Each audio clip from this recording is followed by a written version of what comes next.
قرآن پاک کا جو جمع ہے وہ بنیادی طور پہ 3 مرتبہ ہوا، یعنی کہ 3 اس کے سٹیپ ہیں، مرحلے ہیں اس کے۔ صحیح۔ پہلا مرحلہ تو یہ تھا کہ قرآن پاک پورے کا پورا اس ترتیب کے ساتھ ہو جس ترتیب کے ساتھ یہ لوح محفوظ پہ ہے۔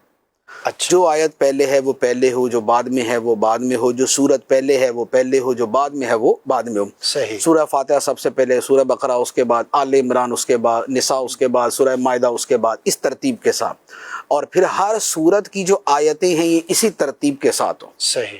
یہ جو ترتیب تھی اس اعتبار سے جو جمع قرآن ہے، کیونکہ قرآن تو تھوڑا تھوڑا کر کے نازل ہوا، صحیح۔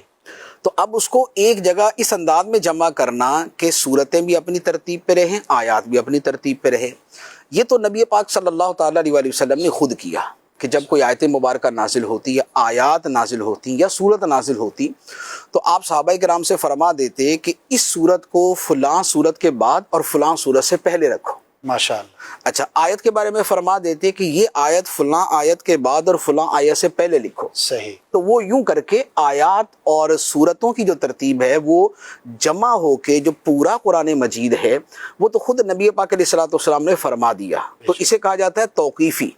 توقیفی کا مطلب ہوتا ہے کہ جو شریعت پر موقوف ہے، جو اللہ رسول کے بتانے پر موقوف ہے، طے شدہ ہے وہ۔ تو جو اللہ کے ہاں قرآن مجید کی ترتیب، جو جبرائیل امین علیہ الصلوۃ والسلام جو ہے لے کر آنے کی ترتیب تو مختلف ہے، لیکن جو لوح محفوظ پہ ترتیب ہے وہ، اور پھر اس کے بعد جب قرآن مجید مکمل ہوا تو جو ترتیب جو ہے وہ بنی، یہ وہ ترتیب ہے کہ اس اعتبار سے جو جمع ہے سبحان اس اعتبار سے تو نبی پاک صلی اللہ تعالیٰ علیہ وآلہ وسلم جامع القرآن۔ سبحان اللہ۔ پھر اس کے بعد دوسری مرتبہ جو جمع کا کام ہوا وہ تھا سیدنا صدیق اکبر رضی اللہ تعالیٰ عنہ کا، کیونکہ آپ کے زمانے میں یہ ہوا کہ ایک جنگ کے اندر جو حافظ جو مجاہدین تھے وہ بہت بڑی تعداد میں شہید ہوئے، خاص طور پہ جو مسیلمہ کذاب سے جو مقابلہ ہوا تو اس میں ایک بہت بڑی تعداد جو ہے وہ شہید ہوئی، تقریباً 700 حفاظ کرام، اس میں صحابہ کرام بھی تھے، تابعین بھی تھے۔ تو اس پر جو ہے پھر بعض صحابہ کرام نے جو ہے وہ کہا حضرت حذیفہ رضی اللہ تعالیٰ عنہ نے کہ یہ تو بڑا مسئلہ ہو جائے گا اگر اس طرح حافظ شہید ہوتے رہے، جی، تو اب جو قرآن پاک ہے ایسا نہ ہو کہ کوئی آیت کسی حافظ کے ساتھ ہی چلی جائے کہ حافظ ختم ہو جائے، باقی تو سب کو تھوڑا تھوڑا یاد ہے، تو پھر وہ والا مسئلہ ہو جائے گا۔ تو انہوں نے سیدنا عمر فاروق رضی اللہ تعالیٰ عنہ سے کہا، حضرت عمر فاروق رضی اللہ تعالیٰ عنہ صدیق اکبر رضی اللہ تعالیٰ عنہ کے پاس ہے، حضرت عمر فاروق رضی اللہ تعالیٰ عنہ نے یہ کہا کہ کسی کی ذمہ داری لگا کے جی، پورا قرآن پاک ایک بک شیپ میں، اچھا، ایک کتاب کے انداز میں ایک جگہ جمع کر لیا جائے، صحیح، کیونکہ اس سے پہلے جو قرآن پاک تھا وہ لوگوں کے دلوں میں تو پورا تھا ماشاء کہ جو حافظ تھے ان کے دلوں میں ترتیب سے موجود تھا، تراویح اسی کے مطابق جو ہے نا وہ لوگ اپنے اپنے ہاں پڑھتے تھے، راتوں کو قرآن پڑھنے والے اسی طرح پڑھتے تھے، لیکن کسی ایک کتاب کے اندر نہیں تھا، کوئی حصہ اونٹ کی ہڈی پہ لکھا ہوا، کوئی کسی کھال پہ لکھا ہوا، کوئی پیپر پہ لکھا ہوا، کوئی پتوں پہ لکھا ہوا، کوئی کپڑے پہ لکھا ہوا، تو یوں آیات تھی مختلف۔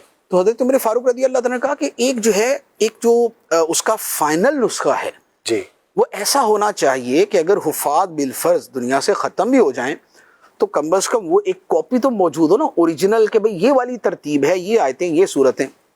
ماشاءاللہ۔ تو سیدنا ابوبکر صدیق رضی اللہ تعالیٰ عنہ نے جواب دیا کہ میں وہ کام کیسے کروں کہ جو کام سرکار دو عالم صلی اللہ علیہ وسلم نے نہیں کیا، اللہ اکبر۔ کیونکہ یہ ایک ذہن میں تو آتا ہے نا کہ بھئی کام ضروری ہوتا تو سرکار بھی کرتے، صحیح، جب نبی پاک علیہ الصلوۃ والسلام نے نہیں کیا تو ہم کیوں کریں؟ ہم کیوں کریں؟ تو یہ ایک اشکال تھا، صحیح، تو اس پر حضرت عمر فاروق رضی اللہ تعالیٰ عنہ نے کہا کہ اگرچہ نبی پاک علیہ الصلوۃ والسلام نے یہ کام نہیں کیا لیکن کام اچھا ہے، صحیح، کام اچھا ہے کہ اس میں امت کا بہت بڑا بھلا ہے۔ تو بہرحال یوں آپس میں گفتگو ہوتی رہی، بالآخر صدیق اکبر رضی اللہ تعالیٰ عنہ راضی ہو گئے۔ پھر اس کے بعد تھوڑا سا آگے مزید ایک واقعہ ہے حضرت زید بن ثابت رضی اللہ تعالیٰ عنہ کا، لیکن ہوا یہ کہ بہرحال قرآن مجید کو ایک کتابی صورت کے اندر ایک جگہ پہ جمع کر دیا گیا، سبحان ٹھیک ہے، اللہ، سبحان اور اس کا نسخہ جو ہے وہ حضرت سیدتنا حفصہ رضی اللہ تعالی عنہا کے گھر پہ تھا۔ ماشاءاللہ، تو اب اس اعتبار سے دیکھیں تو جامع قرآن صدیق اکبر رضی اللہ تعالیٰ۔ بے شک۔ اچھا، لیکن اس کے ساتھ ایک اور چیز دیکھیں تو اس میں پیچھے محرک حضرت سیدنا عمر فاروق رضی اللہ تعالیٰ، جی، مشورہ تو آپ نے دیا، تو گویا بلکہ راضی کیا، دلائل دے کے۔ امت جو آج قرآن مجید پڑھ رہی ہے اور آسانی کے ساتھ ان کے سامنے موجود ہے، جی، اس میں سیدنا عمر فاروق رضی اللہ تعالیٰ عنہ کا احسان، سبحان سیدنا اللہ، صدیق اکبر رضی اللہ تعالیٰ عنہ کا احسان ہے۔ سبحان اللہ۔ اب اس کے بعد اب سوال یہ ہوتا ہے، یہ اعلیٰ حضرت علی رحمہ کا ایک پورا رسالہ ہے اس کے اوپر، کہ جب جمع کیا صدیق اکبر رضی اللہ تعالیٰ عنہ، جی ٹھیک، اور اس کی ترغیب اور تائید اور جو ہے وہ سب کچھ جو ہے وہ حضرت عمر فاروق رضی اللہ عنہ کیا، تو حضرت عثمان غنی رضی اللہ تعالیٰ عنہ کو جامع القرآن کیوں کہا جاتا ہے؟ سبحان اللہ، نیچرل کوشچن. ٹھیک ہے نا. تو اس کے اوپر پھر اعلیٰ حضرت علی رحمہ کا پورا رسالہ، اور یہ ترتیب اعلیٰ حضرت علی رحمہ نے بیان فرمائی ہے. اس میں پھر فرمایا کہ حضرت عثمان غنی رضی اللہ تعالیٰ عنہ کا جو لقب ہے اس کی وجہ یہ ہے کہ جب اسلام بہت سارے ممالک میں پھیل گیا، جی، اور عجمی جو علاقے تھے وہاں تک بھی اسلام پہنچا، پہلے عرب میں تھا، عرب سے دیگر عرب ملکوں میں، پھر عجم کے ملکوں میں گیا، تو اس پر کیا ہوا کہ اس پہ ایک صحابی نے آ کے حضرت عثمان غنی رضی اللہ تعالیٰ عنہ سے کہا کہ بھئی یہاں تو قرآن مجید کے اعتبار سے اتنا مسئلہ نہیں ہو رہا، صحیح، لیکن دوسرے علاقوں میں یہ ہو رہا ہے کہ قرآن پاک کو پڑھنے کی مختلف اجازتیں تھیں، مختلف انداز میں پڑھنے کی اجازتیں تھیں، صحیح، کیونکہ قریش کی لغت کچھ اور تھی، اور دوسرے کچھ قبیلوں کی اور تھی، تیسرے قبیلے کی کچھ اور تھی، اور سب کو یہ اجازت تھی کہ قرآن کے الفاظ کو اپنی لغت کے مطابق پڑھ لے. صحیح. تو اب جو جس علاقے کا صحابی جس علاقے میں گیا اس نے ویسے جا کے پڑھا، وہاں والوں نے اسی کو اڈاپٹ کر لیا. صحیح. اب دوسرے والا آ کے وہاں پر قرآن پڑھے، وہ بولے نہیں یہ تو قرآن تھوڑی ہے، قرآن تو یہ ہے. اللہ اکبر. تو اب گویا قرآن پاک کے بارے میں یہ اختلاف شروع ہو گیا کہ بھئی وہ والا پڑھنا صحیح ہے یا یہ والا پڑھنا صحیح. نفس حکم کے اعتبار سے تو وہ ساری صورتیں جائز تھی، صحیح، نبی پاک علیہ الصلوۃ والسلام نے اجازت دی تھی مختلف لغات عرب کے اوپر پڑھنے کی. صحیح. اور ایک پھر حدیث مبارک بھی ہے انزل القرآن علی سبعۃ احرف، پھر اس کی بھی تفسیر اس میں آ جاتی ہے. جی جی.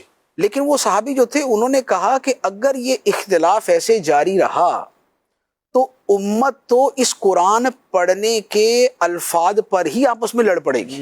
بالکل تو بنیادی یہ ایک چیز ہے. بڑا خطرناک معاملہ ہے، آپ لوگوں کو کسی ایک لغت پہ جمع کریں. سبحان اللہ، سبحان اللہ. تو اس پر سیدنا عثمان غنی رضی اللہ تعالیٰ عنہ نے پھر یہ کیا کہ آپ نے جتنے بھی دوسرے نسخے تھے وہ آپ نے سارے جمع کیے، سبحان اللہ. اور ان نسخوں کو پھر سٹینڈرڈ نسخہ بنایا حضرت حفصہ رضی اللہ تعالیٰ عنہا کے جو پاس تھا، جو پہلے تھا، سب جو سے. پہلے تھا، اور جس کی تائید دیگر حفاظ صحابہ کرام اور صحابیات کرتے تھے سبحان کہ بھئی یہاں جو لکھا ہوا ہے جس انداز میں ہے یہ بالکل وہ ہے جو نبی پاک علیہ الصلوۃ والسلام کی لغت پر تھا. سبحان اللہ. یعنی عربی لغت ایک، لیکن اس کے اندر پھر لغات کے جو مختلف ڈیفرنسز ہوتے ہیں وہ والے آ گئے. سبحان اللہ. تو پھر اس نسخے کے اوپر سب کو متفق کیا گیا، اس کی پھر کاپیاں بنوا کے سیدنا عثمان غنی رضی اللہ تعالیٰ عنہ نے پھر پوری اسلامی مملکت میں بھیجی، کیا بات ہے. اور پوری امت کو ایک انداز کے اوپر جمع فرمایا. سبحان اللہ. اور وہ جو اضافی تھے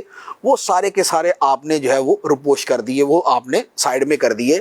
تو اب جو امت پڑھتی ہے سبحان اللہ. وہ سیدنا عثمان غنی رضی اللہ تعالیٰ عنہ کے اسی متفق علیہ، واہ. جس پر پھر سب صحابہ کرام متفق ہوئے، جس پر ائمہ متفق ہوئے، جس پر امت متفق ہوئی، یہ وہ والا ہمارے سامنے نسخہ ہے جو چلتا آ رہا ہے. سبحان اللہ. تو یہ چونکہ کارنامہ سیدنا عثمان غنی رضی اللہ تعالیٰ عنہ کا ہے، تو اب یوں کہہ لیں کہ اظہار تشکر کے طور پہ سبحان اللہ. اب ہر جمعے کو خطبے میں ان کا نام اسی لقب کے ساتھ لیا جاتا ہے، وَعَلَى جَامِعِ الْقُرْآن، سبحان. اور اس ہستی پر سلام ہو واہ. کہ جو قرآن مجید کو جمع کرنا. کیا بات ہے.